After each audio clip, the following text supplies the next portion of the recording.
नमस्कार। कृषि कृषकर कार्यक्रम कृषि दर्शन को आपण मानक स्वागत। कृषि जे केवल गोटे कार्य बा जीविका ता नुह। कृषि होउची आम संस्कृति आम परंपरा। कृषि को नहीं आम देश रे राज्य रे अनेक पर्वपर्वाणी। आमे जदि अतीत उपरे दृष्टि देबा तेबे देखिबा कृषि क्षेत्र रे आमर सभ्यता आरंभ होईची। केवल वर्तमान कृषिर परिभाषा बदलीची। तेणु एई कृषि क्षेत्र को आहुरी सुदृढ़ करिबा पई विभिन्न प्रकार प्रयास जारी रही। से प्रयास मध्यरु कृषि दर्शन अन्यतम। तेबे आसंतु ना आजिर कृषि दर्शन को आगकु नबा। एलोवेरा गोटे औषधीय गछ। साधारणतः विभिन्न प्रकार औषध और प्रसाधन सामग्री तैयारी पाई एहाकु व्यवहार करा जाय थाए। वर्तमान दिन रे समस्ते रासायनिक द्रव्यरु प्रस्तुत प्रसाधन सामग्री को व्यवहार करिया पाई टिके पछै जाउचंती। ए क्षेत्र रे एलोवेरा प्रस्तुत प्रसाधन सामग्री विशेषकर त्वचा और केश पाई तार चाहिदा कहीं कौन रही। यार जूस को मध्य पीवा पाई डाक्तर माने परामर्श देउचंती। तेणु यही एलोवेरा जदि आम चाषी भाई मैंने चाष करेंगे व्यावसायिक भितर चाष करेंगे निश्चित भाव लाभवान हेबे। एथिपाई केते जमी दरकार केते खर्च हबो किभली खत सार प्रयोग करेंगे आसंतु से विषय जानिबा।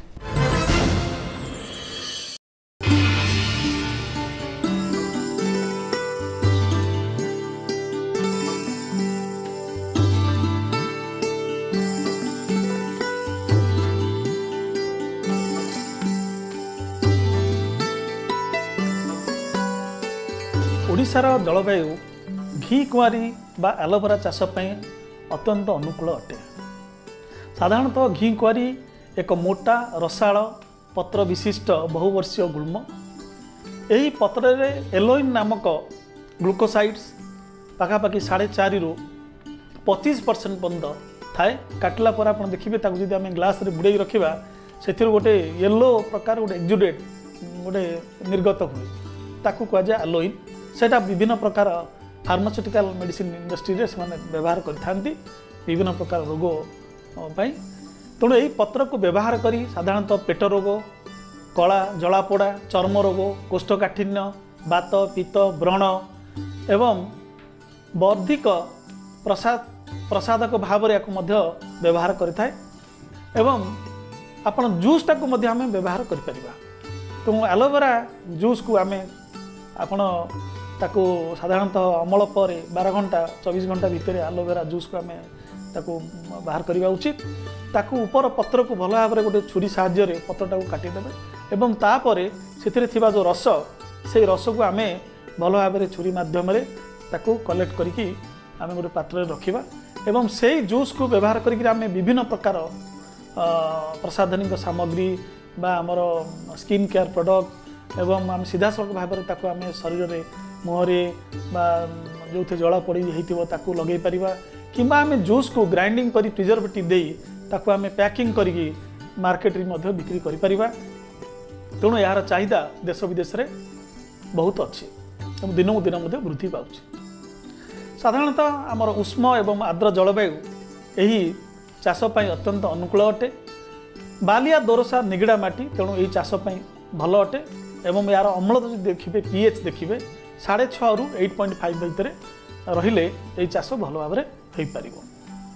साधारणतः जदि किसम देखिए एथिरे सिम शीतल बोली गोटे किसम बाहरी सीमापुर एवं अनेक आमर डीएमएपीआर आनंदर विभिन्न एआईसीआर स्कीम माध्यम एक्सेसन सब भल भल एक्सेसन अच्छी आम नहीं चाष कर।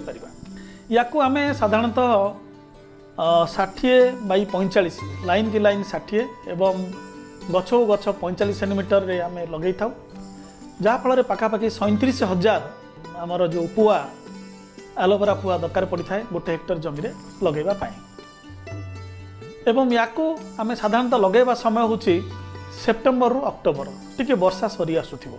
अत्यधिक वर्षा टाइम लगेले मूल सड़ी जावार संभावना थाए। तेणु आम सेप्टेम्बर अक्टोबर मासरे आम लगेवा उचित किंबा आम फेब्रुआरी मार्च वर्षा पूर्व भी लगे पारिबा।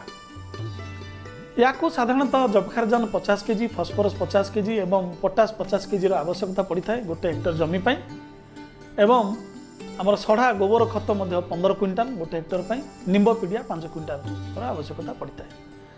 जदि आम सीधा सड़क भाव रासायनिक सार न प्रयोग करवा ताहले आ बदल आमे विभिन्न प्रकार आमर जो जैविक खत अच्छी से खत व्यवहार कर लगे पार। साधारणतः एथिरे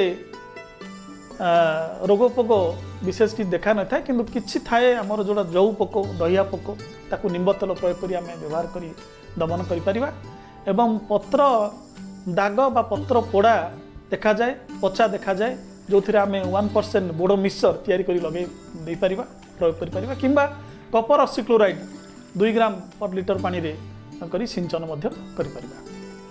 यह जदि आमर अमल देखिबा यार एक वर्ष रे साधारणतः पत्र अमल करा जाय थाए 5 वर्ष पर्यंत आमर अमल प्रति वर्ष आम करिथाउ जो जगह आम लगेथिबा वर्ष को 10 टन हिसाब रे 5 वर्ष रे 50 टन आमर बा 500 क्विंटाल पत्र मिली थाए। एवं जो पुआ देखिबा शक्कर आम लगाउथे 37,000 पुआ आम जदि लगेइचे सेतुरु पाखापाखि 15,000 चारा पुआ प्रति वर्ष मध्य आमको मिली थाए। एवं जदि आय व्यय खर्चार देखिबा पाखापाखि एथिरे व्यय 1,30,000 होता है एवं आय पाखापाखि 2,50,000 टका मिली थाए। तेणु खर्च जाइकी आम नेट लाभ 1,50,000 टका गोटे हेक्टर प्रति आपको घी कुआरी चाष आमको मिली थाए। घी कुआरी साधारणतः एक फसल जो थरे जो पत्र अमल हुए से पत्र अमल आम साधारणतः आम एलोइन नामक गोटे द्रव्य जोटा अच्छी आम आल्कालॉइड ताको आम व्यवहार करथिबा। तैलबीज फसल कहले साधारणतः आम सोयाबीन सूर्यमुखी सोरिष राशि को बुझी थाउ कारण एथिरु बाहरुथिबा तैल को आमर नीतिदिनिया खाद्य व्यवहार करा जाय थाए। आउ केतक तैलबीज अच्छी जहाँ को बायोफ्यूएल बा ऊर्जा भाव व्यवहार करा जाए किंतु आमर नीतिदिनिया खाद्य व्यवहार करुवा तैल को जदि आम चाषी भाई मैंने चाष करेंगे निश्चित भाव लाभवान हेबे कारण यार चाहिदा सबुबले रही आसी। एथिपाई सरकारी स्तर में विभिन्न प्रकार सुविधा सुजोग रही रिहाती मध्य रही कृषि जंत्रपाति मध्य एथिपाई बाहरी तेबे से विषय में आसंतु जानिबा आमर विशेषज्ञ ठारू।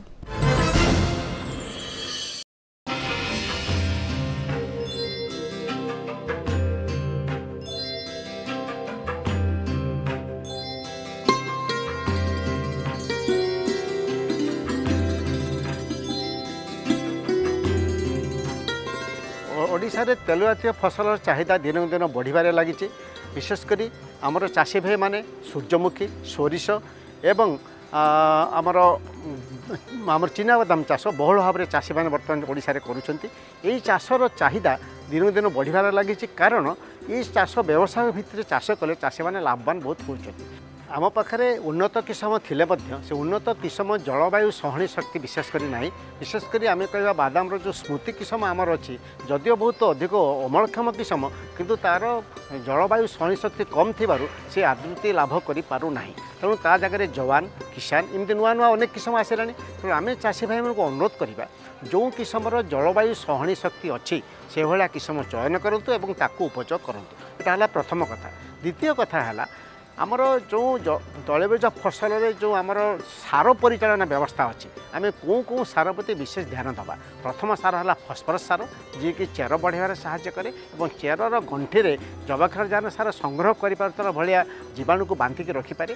द्वितीय सार गोटे है आपंकर सल्फर सार बा गंधक सार जी कि तार तेल अंश बढ़ार साहाय्य करे। और तृतीय सार है कैल्शियम सार बा चून सार जहाँकि माटीर जो आमर एसिडिटी बा अम्लता रही ताकू कमेबार साहाय्य करे। तेणु एमती जो सार आम चयन करवा जो सार मध्यम आम ये तीनोटी जाक खाद्य उपादान एकाथरे पाइपर सेमती गोटे सार है सुपर सार सिंगल सुपर फस्फेट सार जो कैल्शियम रही आपंकर गंधक रही और फस्फरस रही।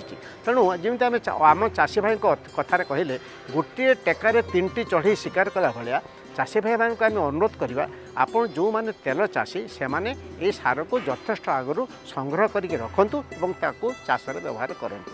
अर्थात अन्य अर्थर कहले तेल चाषी किए ना सिंगल सुपर सार व्यवहार करे जीए यही अर्थ आम चाषी भाई को बुझे था। तेणु यहाँ गोटे मुख्य खाद्य उपादान फस्फरस सार गंधक सार और चून सार आपको व्यवहार कर बर्तमान विशेषकर देखा जाउची तेल जातीय फसल रे विशेषकर सूर्यमुखी फसल रे तार मुख्य हेड बा जो मुंडटा से फाटी जाउची अनेक समय तो ताकू आम कहे बोरन सार बा टांगणा सार व्यवहार करने जदि सूर्यमुखी चाषी भाई मैंने करुँच तेणु टांगणा सार व्यवहार उपर गुरुत्व देवे जहाँकि बजार में बोराक्स नाम मिलूँ। तेणु मुख्यतः फस्फरस सार कैल्शियम सार सुपर सार एवं टांगणा बा बोरन सार व्यवहार करा जाई पारिबो।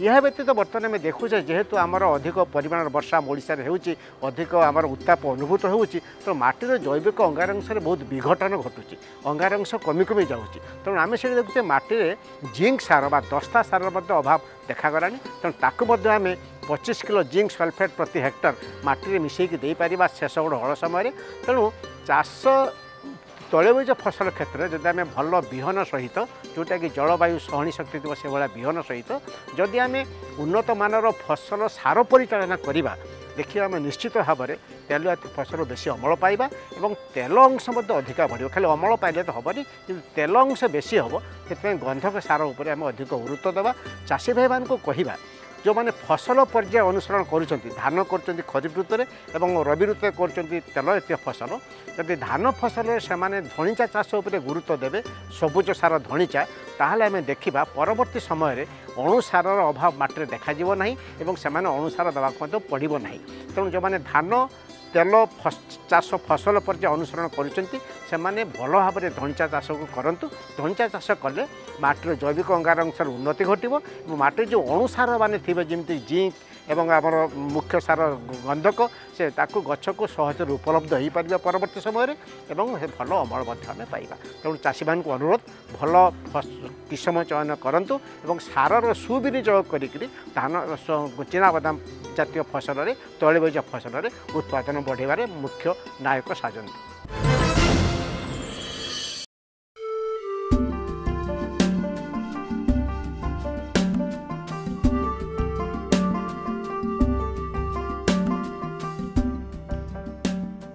ଏହା ହେଉଛି ପ୍ରଭୁ ଜଗନ୍ନାଥଙ୍କ ଭୂମି ଓଡ଼ିଶା। ଏହାର ପ୍ରାୟ 75% ଜନସଂଖ୍ୟା ଏବେ ବି କୃଷିରୁ ଜୀବିକା ନିର୍ବାହ କରନ୍ତି। ଓଡ଼ିଶାର ବରଗଡ଼ ଜିଲ୍ଲାର ନୂଆପଲ୍ଲୀ ଗାଁର ଜଣେ ଚାଷୀ କୃଷି କାର୍ଯ୍ୟକଳାପ କରିବା ସହିତ ଆର୍ଥିକ ସଫଳତା ପାଇବାର ଏକ ନୂତନ ଉପାୟ ଦେଖାଇଛନ୍ତି। ଏହା ସେ ତେଲବାଲା ପାମ୍ ଚାଷ ମାଧ୍ୟମରେ କରିଛନ୍ତି।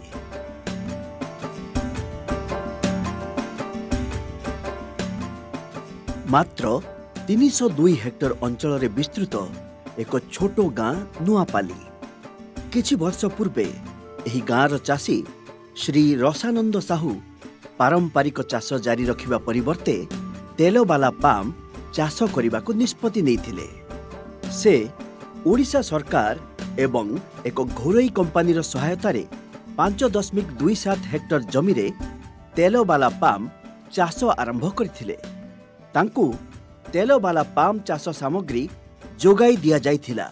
श्री रसानंद साहू एबे तेलबाला पाम चाषरू प्रति हेक्टर रे वार्षिक 1 लाख टंकार अधिक सफलतार सहित आय करुछंती।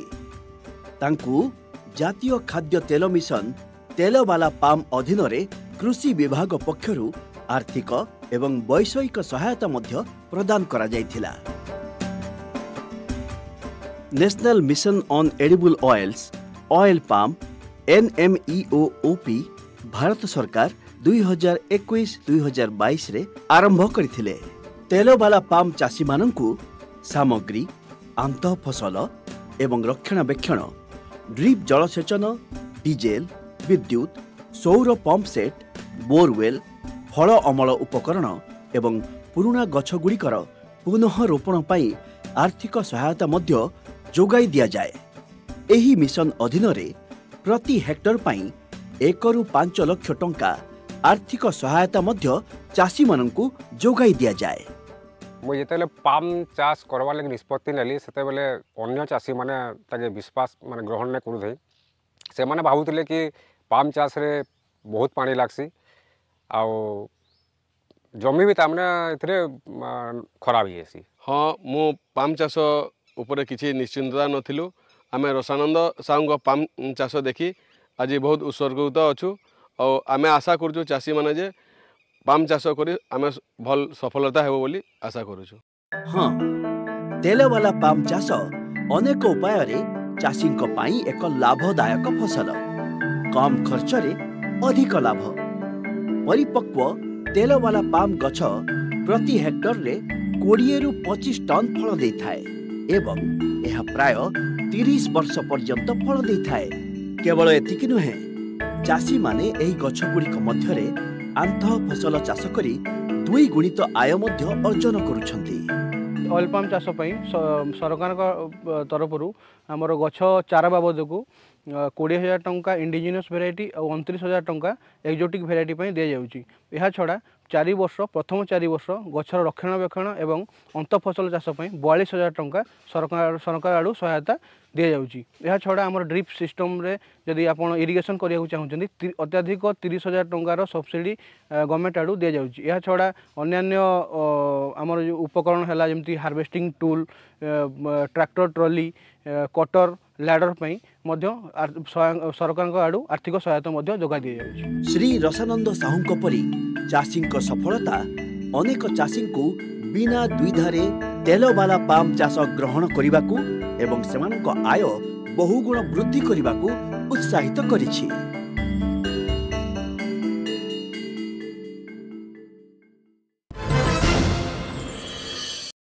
आजिर कृषक माने शिक्षित, कारण बहु शिक्षित युवक युवती शिक्षा लाभ करला परे कृषि कार्य करुछंती। तेणु चाष कार्य आरंभरू शेष पर्यंत सेमाने कृषि विषय जानिबा को चाहुछंती, जेपरिक बिहन चयन, बिहन विशोधन, खतसार प्रयोग, कीटनाशक प्रयोग, जलसेचन इत्यादि।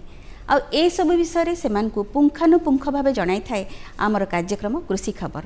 तेबे आसंतु डेरी काहेकि नजर पकाइबा किछि कृषि खबर उपरे। कार्यकारी होउथुबा योजनार नाम मत्स्य पोखरी योजना। कार्यकारी होउथुबा जिल्ला ओडिशार समस्त जिल्ला। नूतन मत्स्य पोखरी खोली मत्स्य चाष पई सहायता राशि परिमाण हेउछि हेक्टर प्रति प्रकल्प मूल्य 11 लाख टंका उपरे अनुसूचित जाति, जनजाति, महिला, दिव्यांग एवं ट्रांसजेंडर को पई प्रकल्प मूल्यर 50% सब्सिडी एवं साधारण वर्गर हिताधिकारी को पई 40% सब्सिडी व्यवस्था। एकक हेक्टर प्रति एवं सहायता प्राप्ति निमंते जोगाजोग करि परिबे ब्लॉक रे अवस्थापित सरकारी मत्स्य अधिकारी, जिला मत्स्य अधिकारी एवं तत्सहित जिला मत्स्य अधिकारी कार्यालय सहित जोगाजोग करंतु। योजनार नाम ग्राम पंचायत पोखरी रे माछ चाष पई महिला स्वयं सहायक गोष्ठी मानकु इनपुट सहायता। एकक हेक्टर प्रति एवं कार्यकारी होउथुबा जिल्लार नाम ओडिशार प्राय समस्त जिला एवं कार्यक्रम अंतर्भुक्त महिला स्वयं सहायक गोष्ठी मानकु ग्राम पंचायत पोखरी रे दीर्घ म्यादी सूत्र रे 3 रु 5 वर्ष पर्यंत लीज दिया जाय माछ चाष निमंते प्रोत्साहन दिया जाय। तेबे सहायता राशि परिमाण हेउछि हेक्टर प्रति प्रकल्प मूल्य 4 लाख टंका उपरे 60% सहायता। विगत 2 वर्ष रे पंचायत पोखरी को नीलाम नहीं माछ चाष करुथिबा आग्रही स्वयं सहायक गोष्ठी मानकु 2 वर्ष पई प्रकल्प मूल्य 4 लाख उपरे 50% एवं 3 वर्ष पई 40% रिहातिर व्यवस्था रही। तेबे निमंते ब्लॉक रे अवस्थापित सहकारी मत्स्य अधिकारी, जिला मत्स्य अधिकारी कार्यालय सहित जोगाजोग करंतु। वर्तमान जैविक प्रणाली रे हेउथिबा चाष को अधिक गुरुत्व दिया जाउछि।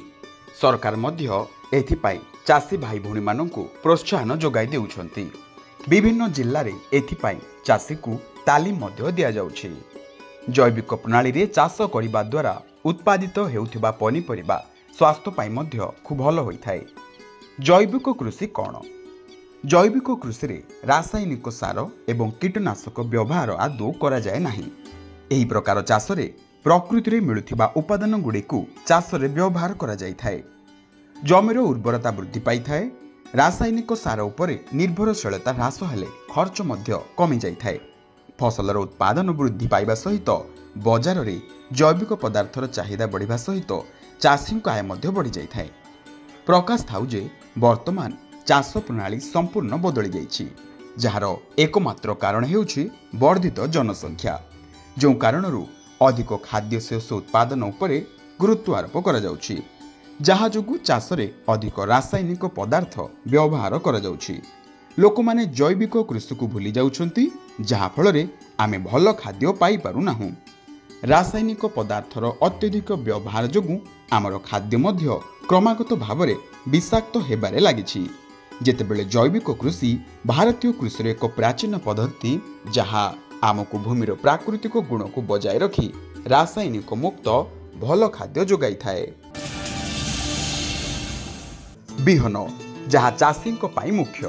କିନ୍ତୁ ସମୟ ସମୟରେ ଚାଷୀ ସଠିକ୍ ବିହନ ନ ପାଇ ଚାଷ ଅମଳ ସଠିକ୍ ଭାବରେ କରିପାରେ ନାହିଁ।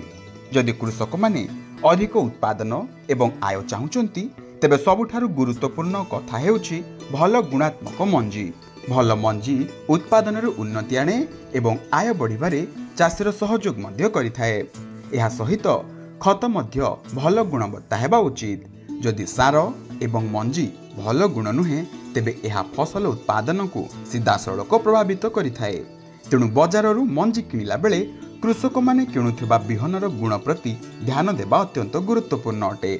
ଏହାର ଗୁଣ କିପରି ଏବଂ ମଞ୍ଜି ଅସଲି ନା ନକଲି କୃଷକମାନେ ସର୍ବପ୍ରଥମେ ମନେ ରଖିବା ଉଚିତ ଯେ ସେମାନେ କେଉଁଠାରୁ ମଞ୍ଜି କିଣୁଛନ୍ତି ଏବଂ ମଞ୍ଜି ଅସଲି ନା ନକଲି। ଅନେକ ଥର କୃଷକମାନେ ନକଲି ମଞ୍ଜି କିଣନ୍ତି ଯେଉଁଥିପାଇଁ ସେମାନଙ୍କୁ କ୍ଷତି ସହିବାକୁ ପଡ଼ିଥାଏ। ଯଦି 60%ରୁ କମ୍ ମଞ୍ଜି ବଢ଼େ ତେବେ ମଞ୍ଜି ପରିବର୍ତ୍ତନ କରାଯିବା ଉଚିତ। ଯଦି ଚାଷୀ ଚାହାନ୍ତି ସେ ବିହନ ପ୍ରମାଣୀକରଣ ଲାବୋରେଟୋରୀରେ ମାଗଣାରେ ପରୀକ୍ଷିତ ମଞ୍ଜିଗୁଡ଼ିକୁ ଅଙ୍କୁରର ଯଥେଷ୍ଟ କ୍ଷମତା ଦେବାର ଲାଭ ପାଇପାରିବେ।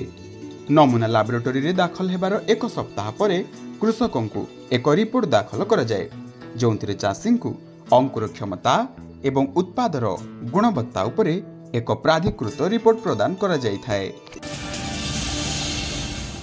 କୃଷକମାନଙ୍କୁ ସବୁବେଳେ ବଜାର ଭିତ୍ତିକ କୃଷି କାର୍ଯ୍ୟ କରିବା ପାଇଁ ପରାମର୍ଶ ଦିଆଯାଉଛି। କାରଣ ଚାଷୀଟିଏ ସେତେବେଳେ ଲାଭବାନ ହୋଇଥାଏ ଯେତେବେଳେ ସେ ତାର ଉତ୍ପାଦିତ ଦ୍ରବ୍ୟର ସଠିକ୍ ମୂଲ୍ୟ କୃଷି ବଜାରରେ ପାଇଥାଏ। ଛୋଟ ଚାଷୀଠାରୁ ଆରମ୍ଭ କରି ବଡ଼ ଚାଷୀ ସମସ୍ତେ କୃଷି ବଜାର ଉପରେ ନଜର ରଖିବା ଆବଶ୍ୟକ। ସେଇଥିପାଇଁ ତ କୃଷି ଦର୍ଶନର ପ୍ରତ୍ୟେକ ଅଧ୍ୟାୟରେ ସ୍ଥାନ ପାଇଥାଏ ବଜାର ଦର। ତେବେ ଆସନ୍ତୁ ଜାଣିବା ଆଜିର ବଜାର ଦର।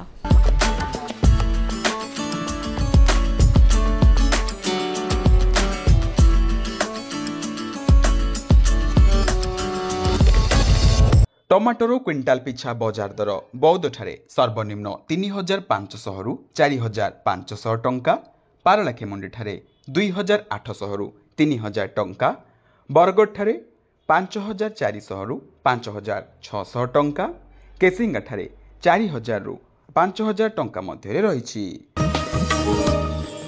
सेहिभଳି भेंडीर क्विंटाल पिछा बजार दर बांकी सर्वनिम्न 2700 टंका रु सर्वाधिक 3000 टंका, केन्द्रापड़ा 4000 रु 5000 टंका, केन्दुझर 3500 रु 4000 टंका रही बेले कोरापुट भेंडीर बजार दर क्विंटाल प्रति 3100 रु 3300 टंका मध्य रही।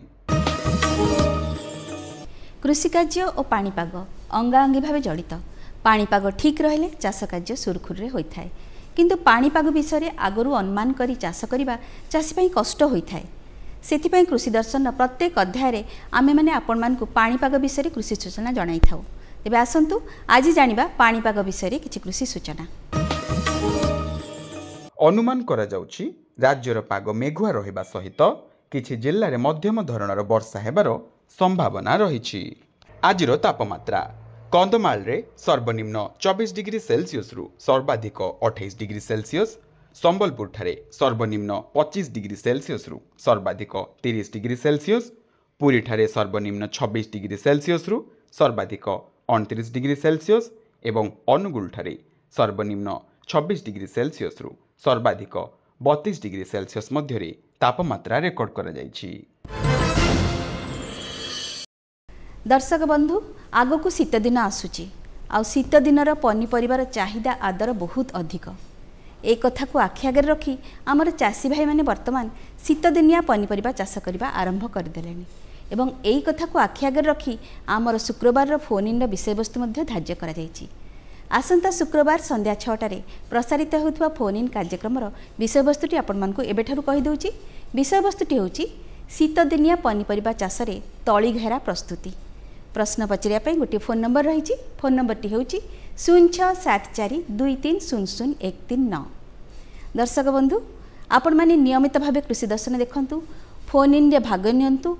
फोन इन रे फोन माध्यम प्रश्न पचारि आपण मानकर जहाँ समस्या अछि तार समाधान करंतु एवं आमको चिठी माध्यम परामर्श देई चिठी लिखंतु। चिठी लिखिया पई ठिकानाटी आपण मानकु कहि दउची। ठिकानाटी हूँ कृषि दर्शन, दूरदर्शन केन्द्र, भुवनेश्वर 751005। आमर ईमेल आईडी हूँ kdbbsr@hotmail.com।